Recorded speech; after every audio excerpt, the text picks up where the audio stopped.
Hello everyone, today we have a very special guest, Dr. Yingsheng Wu. So Dr. Wu is my teacher and is a person who inspired me to study Chinese medicine. So welcome, Dr. Wu. Hello Alice, hello everyone. Dr. Wu is a doctor in traditional Chinese medicine and a registered acupuncturist. He is also the president of the Canadian Qigong Athletic Association and the principal and headmaster of YS Traditional Chinese Medicine and Martial Arts College. So in the college, he offers acupuncture services, traditional Chinese herbal prescriptions, and classes in Qigong, martial arts, and Tai Chi. So Dr. Wu also teaches at KPU and VCC, and the courses he teaches including TCM, Qigong, Tai Chi, and also I Ching, which is the Book of Changes, and other Eastern philosophies. So the reason why I invited Dr. Wu today in this channel is because I would like him to share some of his insights on traditional Chinese medicine, and not just simple home remedies, but also a deeper philosophical, theoretic, and applications of Chinese medicine and Qigong. So without further ado, some of you might not know Dr. Wu well, so let me first ask the question. Dr. Wu, how did you first get into Chinese medicine and Qigong? So I began to learn Chinese martial arts from my uncles at the age of 4. And when I was a teenager, I started studying traditional Chinese medicine under my father's guidance, and also assisting him in treating some patients. And during my university years, I delved into study of Ying, or the Book of Changes. And over time, I sought out the teachers to deepen my knowledge and skills, and eventually developing and refining the systems that integrates the I Ching, TCM, and martial arts. So Dr. Wu is a master of many traditional Chinese arts. Like he just mentioned, martial arts, Tai Chi, Qigong, medicine, and also Feng Shui as well. And he is really good at calligraphy too. So next time I can show you. So Dr. Wu, I have a question is that as all the Chinese arts seems to have a core philosophy and a core basic foundation under it. So I just wonder, is there any similarities and what is the core foundation of that? I think the core foundation or the core concepts in no matter in TCM or Kung Fu or Qigong, they all based on the very important concept, that is Qi.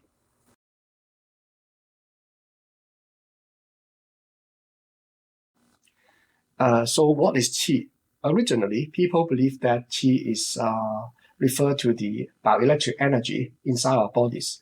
But recently, some modern scientists, through the experiments and research, have discovered that Qi is similar to the field emitted by the crystal, known as the torsion field, spin field, or torsion wave.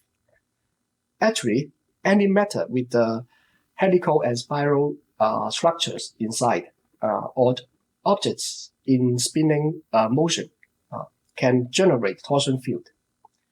So through the experiments done by the scientists, it was realized that Qi and spinning field has the same properties, that they can be absorbed by the water and dispersed when encounter the wind.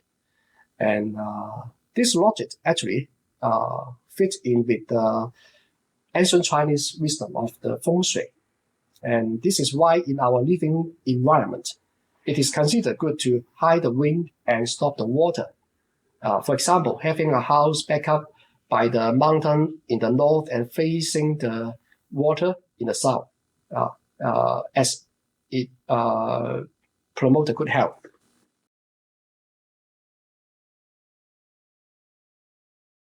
It's very interesting that how Qi can be connected and related to many different arts in the Chinese culture. So what is Qigong? Like, does that relate to like how we cultivate or develop Qi, or what does Qigong actually mean? Okay, so in Qigong, Gong actually represents the effort we put into achieving, and such as acquiring energy, Qi, studying the ancient culture, or practicing martial arts. So which need time and patience. And Qigong is one of the 5 main therapies in TCM, actually, mentioned in the黄帝内经, the classic of TCM.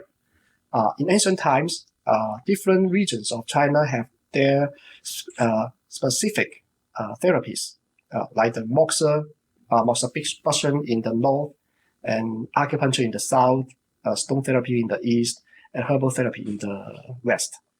And in the middle region, dampness related, where dampness related, the people easy to have the digestive problem, digestive system problem. So the people create Qigong to release the dampness inside the bodies. So actually, Qigong at that time, the people call it 按桥导引 in 黄帝内经.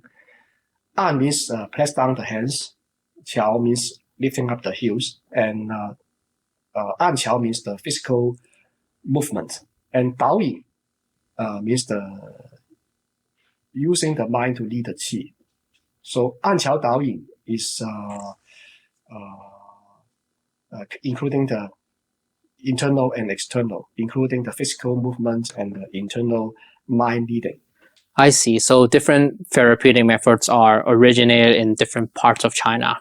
So regarding Qigong, what specific health benefits does it have? Yeah, as I mentioned earlier, Qigong is one of the 5 main therapies used to treat many diseases, especially chronic conditions in the digestive and respiratory systems. And Qigong is also beneficial for the joints and tendons, both internally and externally. That's why I always encourage my students and patients to practice Qigong every day. And in TCM, the focus is on preventing the disease before they occur, as sometimes it is too late to address the concerns, address the diseases once they have developed. Yes.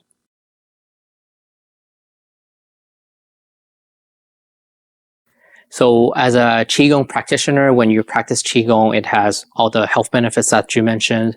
But what about as a traditional Chinese medicine practitioner, when you do, let's say, acupuncture, or as a martial artist, how can practicing Qigong help you in terms of that field? Okay, so in my TCM clinic, during the acupuncture treatments, I like to use the flying needle technique, which means when I insert the needles to the acupoints,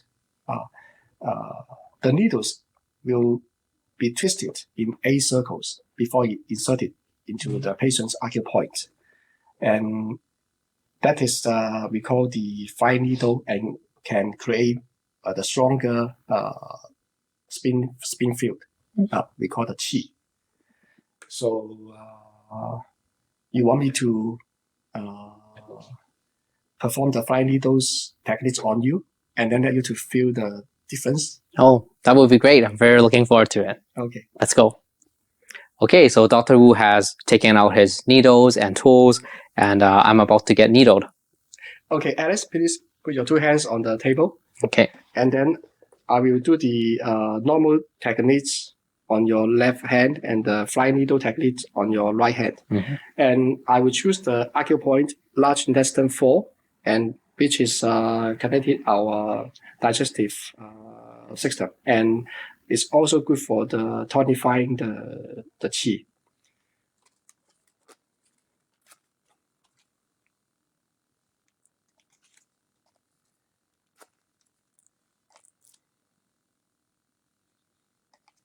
Okay.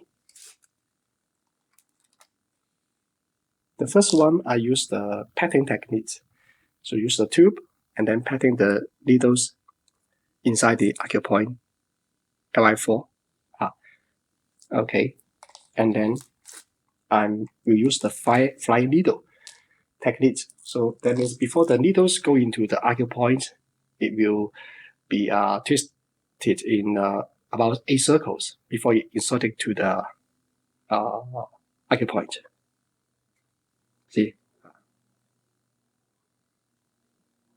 Okay.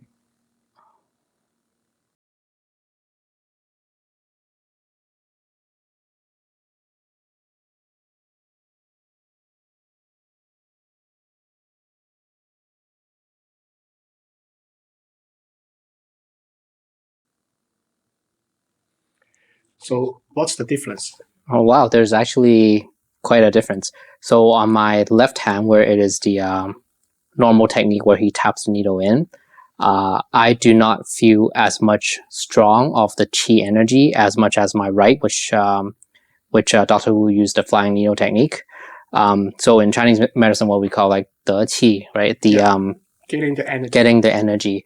So in my right hand right now, I feel not only just the energy is stronger, but there's also a spiral type of energy feeling right on my pressure point on my right hand. So that's pretty amazing. Okay. Yes. Mm-hmm. Okay, now I will pull out the needles. Okay. I'm using the cotton ball. That's it? Yeah. Oh, and then I wish we can do more. Yeah. tonify the qi for Alice. Yeah. Let him to have more power. Good.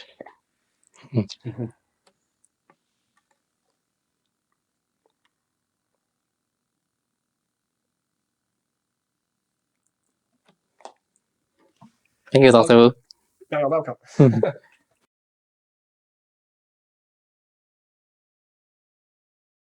Wow, that was amazing. So now what about the martial arts side of it? Okay, regarding the three main internal Kung Fu styles, Xing Yi, Bagua, Tai Chi, right? They all emphasize on the circular movements, but each of them focus on the different directions of the circles. Xing Yi involves the longitudinal vertical circles, like this way. Longitudinal vertical circles.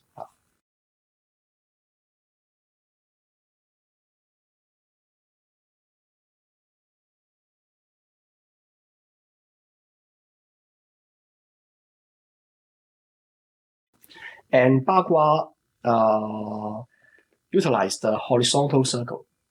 You can see the Bagua walking, circular walking, right? And the torso twisting all belongs with the horizontal circle.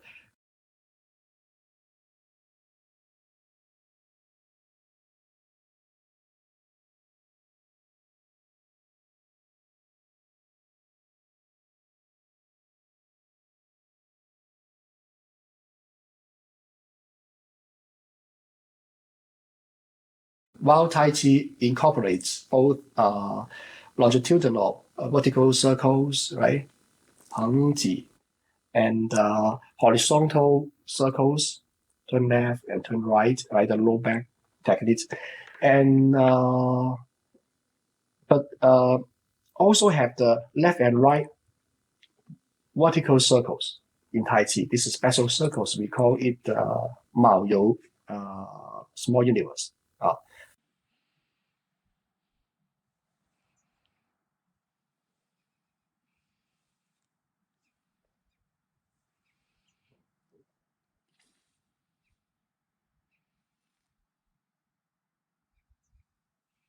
So the longitudinal vertical circles we call the Ziwu universe.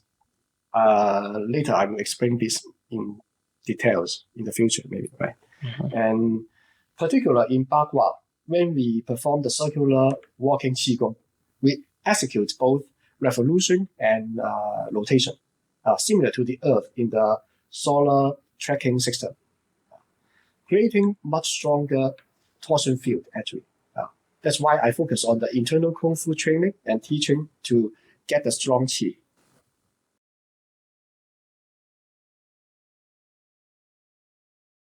I hope you enjoyed today's interview, and there will be more Dr. Wu interview sessions coming up, so stay tuned.